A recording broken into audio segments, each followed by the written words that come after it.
Dia bilang apa tadi? Cinta? Nikah? Rika masih saja terbengong menatap dalam diam pada lelaki yang ada di hadapannya yang sama-sama tengah menatapnya juga. Tuan Sekretaris, tak perlu kau berikan jawabannya sekarang. Aku akan menunggu sampai kau menjawabnya iya, kata Alex kembali memberi usapan lembut di pipi putih mulus gadis itu. Tuan, aku, Nona. Ucapan Rika tergantung di udara saat Bonnie memanggil-manggil namanya dari kejauhan. Sontak perhatian kedua orang yang ada di atas perahu itu teralihkan dan menoleh ke arah panggilan. Bonnie, ada apa ya? Bingung Rika melihat pelayan tersebut melambaikan tangan dan terus memanggil namanya. Nona, cepatlah menepi. Teriakan Bonnie masih melompat-lompat dan melambaikan tangan. Kenapa? Rika dibuat semakin bingung belum memahami situasi. Berbeda dengan si Alex yang sudah merasakan keanehan akan pergerakan para penjaga di lingkungan sekitar. Ada yang tidak beres. Sebaiknya kita kembali, kata Alex yang sudah waspada sembari mendayung perahu menuju ke tepian. Rika menoleh dan menatap tanya. Tapi kan baru sebentar. Aku masih pengen main ke sebelah sana. Tidak semuanya harus sekarang, Rikanza. Di lain waktu kau bisa bermain lagi.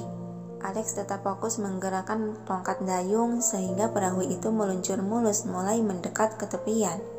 Dia kenapa sih? Baru kali ini aku melihat wajahnya yang tegang seperti sedang diburu sesuatu. Apa dia kebelet pipis ya?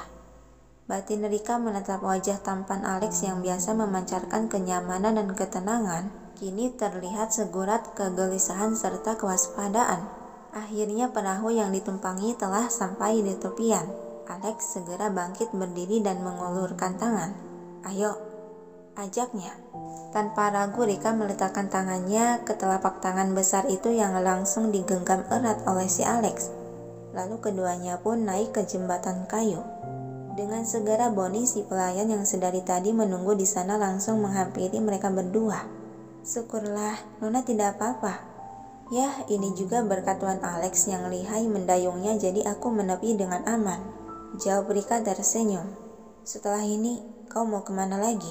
Tanya Alex dengan pandangan tampak awas memperhatikan banyaknya para bodyguard menjaga tidak jauh di sekitar. Oh, aku inginnya sih naik kuda. Untuk sekarang, lebih baik kau urungkan niatan itu. Ganti ke yang lain. Hah? Rika menoleh cepat pada lelaki yang berdiri di sebelah yang masih menggenggam jemari tangannya itu. Tapi aku benar yang dikatakan Tuan Muda. Karena hari mulai panas, sebaiknya Nona memilih ke rumah kaca saja. Saya akan menyiapkan minuman dingin. Bonnie ikut menambahkan yang mau tak mau, walau hati masih pengen bermain di luar. Rika hanya bisa menghela napas pelan dan mengangguk pasrah. Kemudian dia tersadar akan ketidakhadiran seseorang di sana. Rika melihat sekitar mencari. Tuan pengawal kemana ya? Oh, Tuan Painter. Beliau bilang ada urusan mendesak. Mungkin sebentar lagi juga akan kembali. Gitu ya? Ayo, ajak Alex sedikit menggerakkan tangan gadis itu yang masih digenggamnya. Dengan nurut Rika mengikuti langkah kaki lelaki tersebut dengan Bonnie membuntuti dari belakangnya. Tapi Bonnie, bukankah kamu tadi sudah memasangkan tikar di sini? Oh, saya sudah melipatnya kembali. Karena seperti yang Nona rasakan, cuaca di sini mulai panas. Tak akan baik untuk kulit Anda, Nona. Alis Rika tertaut bingung, pasalnya dia tak merasakan hawa panas apapun dari pancaran matahari yang malahan terasa hangat menerpa permukaan kulitnya. Cuaca bagus begini dibilang panas. Padahal aku sudah menantikan untuk naik kuda. Genggaman Alex di jemari tangan Rika mengerat sehingga gadis itu tersadar dari lamunan dan beralih menoleh ke arahnya. Besok kau bisa naik kuda, aku yang akan menemanimu, kata si Alex diakhiri senyuman hangat, membuat kedua pipi Rika memerah padam dan segera mengalihkan pandangan ke arah lain. Bagaimana dia bisa tahu kalau aku sedang memikirkan naik kuda? Kali ini Alex memberi usapan di jemari tangan lentik gadis itu yang lagi-lagi Rika melirik ke arahnya. Pasti kau sedang berpikir, bagaimana aku bisa tahu kau sangat menyayangkan tidak bisa naik kuda kan? Mendengar hal itu kedua mata Rika terbelalak menatap tak percaya dan terkejut sampai seperkian detik dia tak berkedip.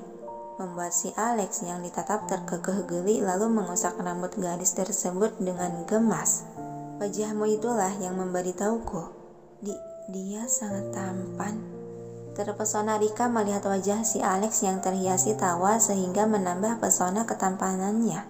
Dan sebelum terhanyut dalam debaran yang semakin parah, segera Rika menundukkan kepala menyembunyikan pipinya yang sudah sangat merah padam. Menggemaskan sekali, gumam Alex seraya memberi usapan lagi di puncuk rambut Rika. Sementara di sisi lain, lelaki jangkung berjas hitam dan berkacamata hitam itu berlari secepat mungkin menembus hutan. Napas dia tampak sudah ngos-ngosan tak membuatnya kehilangan tenaga untuk terus menggerakkan kaki secepat mungkin, menghindari para bodyguard yang mengejarnya. Sial. Bagaimana bisa secepat ini mereka menyadarinya? Beberapa tembakan melesat ke arahnya yang untungnya hanya mengenai permukaan baju yang dipakai sehingga robek. Sialan. Lutut Franz terus berlari secepatnya melewati pepohonan tinggi yang berjajar yang tujuan dia ke gerbang tunggal di ujung sana. Kali ini tembakan itu mengenai sebelah kaki Franz, sehingga dirinya terjatuh dan tersungkur ke rumput. Ringis Franz merasakan nyeri dari kakinya yang mulai merembeskan darah, dan walau tertatih segera dia bangkit berjalan kembali dengan menyeret sebelah kaki untuk menghindari lelaki berjas yang sedang mengejarnya. Berhenti di sana sebelum kami menembakkan satu kakimu lagi. Instruksi seseorang mengancam, yang seketika langkah kaki Franz terhenti dan berdiri termatung di tempat. Sialan, kau Painter, umpatannya pelan, dengan napas terengah akibat berlari. Akhirnya kau menyerah juga, kata Painter sembari memasukkan sebuah pistol ke balik jasnya, lalu memberi isyarat gerakan tangan pada para bodyguard untuk meringkus si penyusup, yang dengan cekatan para bodyguard memburu langsung memborgol kedua tangan Franz dan memegangnya dari sisi kiri dan kanan.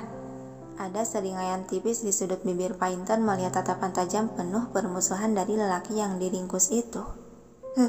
Seharusnya kau menurut sedari tadi. Mungkin kakimu tidak akan berdarah. Lepaskan. Senyuman mengejek terulas di bibir Painter. Sebaiknya kau patuh saja, atau kau ingin kedua kakimu benar-benar tidak bisa berjalan lagi. Gigi Franz semakin mengkerat geram seiring tatapannya semakin tajam penuh kebencian dan dendam. Brengsek kau, akan kubuat kau menyesalinya. Painter memberi kode kedikan dagu pada para bodyguard yang memegangi si Franz untuk segera dibawa pergi. Baik ketua. Yang dengan sigap para bodyguard itu menyeret langsung si Franz, yang terus memberontak mengeluarkan umpatan kebencian. Menyedihkan sekali, gumam Painter sembari mengeluarkan ponsel dari saku celana lalu menekan tombol di layar, dan menempelkan benda pipih itu ke telinga.